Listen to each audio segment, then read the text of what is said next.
Good morning. Hello. My name is Verdonda Mace Cooper, and this video presentation is being done for INT 105, and this is Mind Map 4. We're discussing the EIPI schema system that was put forth by Robin Deal in a video conference that she produced in 2011, I believe. So basically, what EIPI stands for is environmental, intrapersonal, paralinguistic, and interpersonal.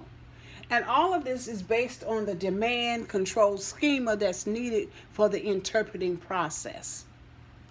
Now, when you talk about schema, you're talking about a concept that is a cognitive framework for concepts that help organize and interpret information. Schemas can contribute to stereotypes and make it difficult to retain new information that does not conform to our established ideas about the world. So basically, schema is because of our background and our experiences, we already know how certain things should go, the order in which things should happen. And so everything we experience is based on some of this prior knowledge.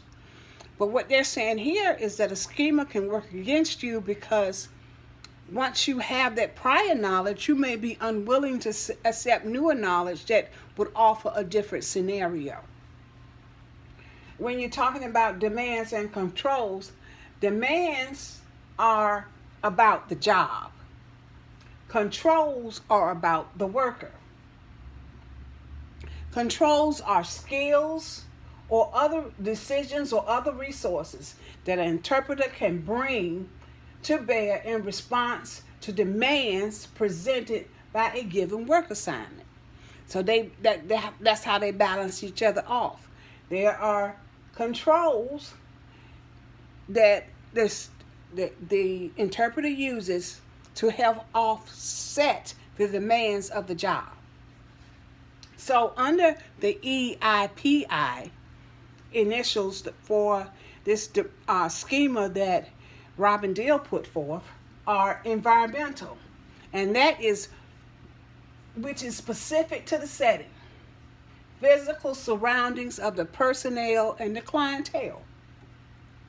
Environmental demands could be the purpose of the setting. What are the needs of the setting? The clients in the setting. The physical aspects of the setting. Arrangement of the seats. The lighting. The smells. Their comfort level. Do you feel how warm? Are you too warm? Are you too hot? Does somebody have? If you're at a place of business and you're interpreting in a break area, has somebody heated up some fish in the microwave that is offensive to you? So these are all things that can happen during the interpretation process. Another thing I picked up from her is she sees interpretation as a practice profession. So the more you practice, the more information you retain, the better you become at your job.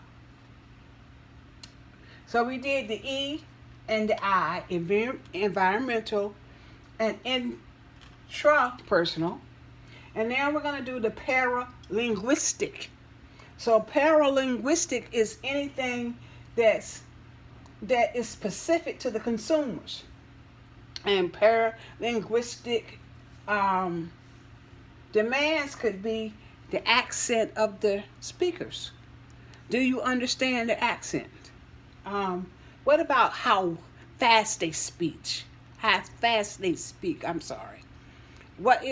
How rapid fire? Some people speak very fast, and you're not always able to retain and that information to give the proper interpretation.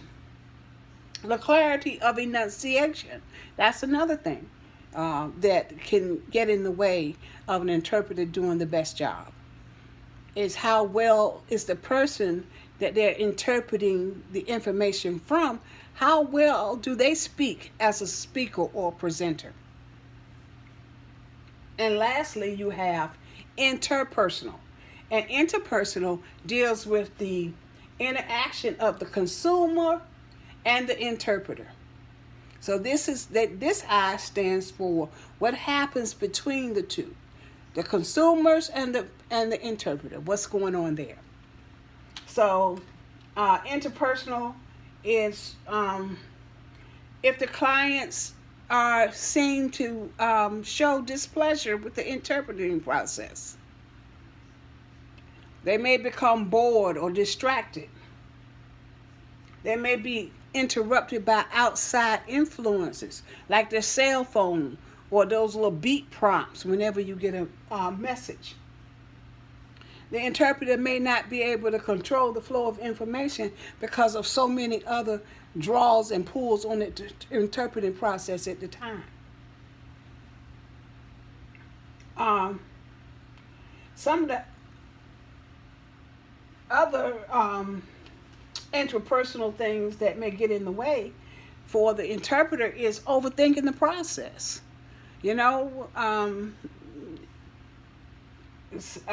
Self-management. Are you managing your time well? Are you getting to your jobs on time? Confidence. Do you have the confidence to do the job?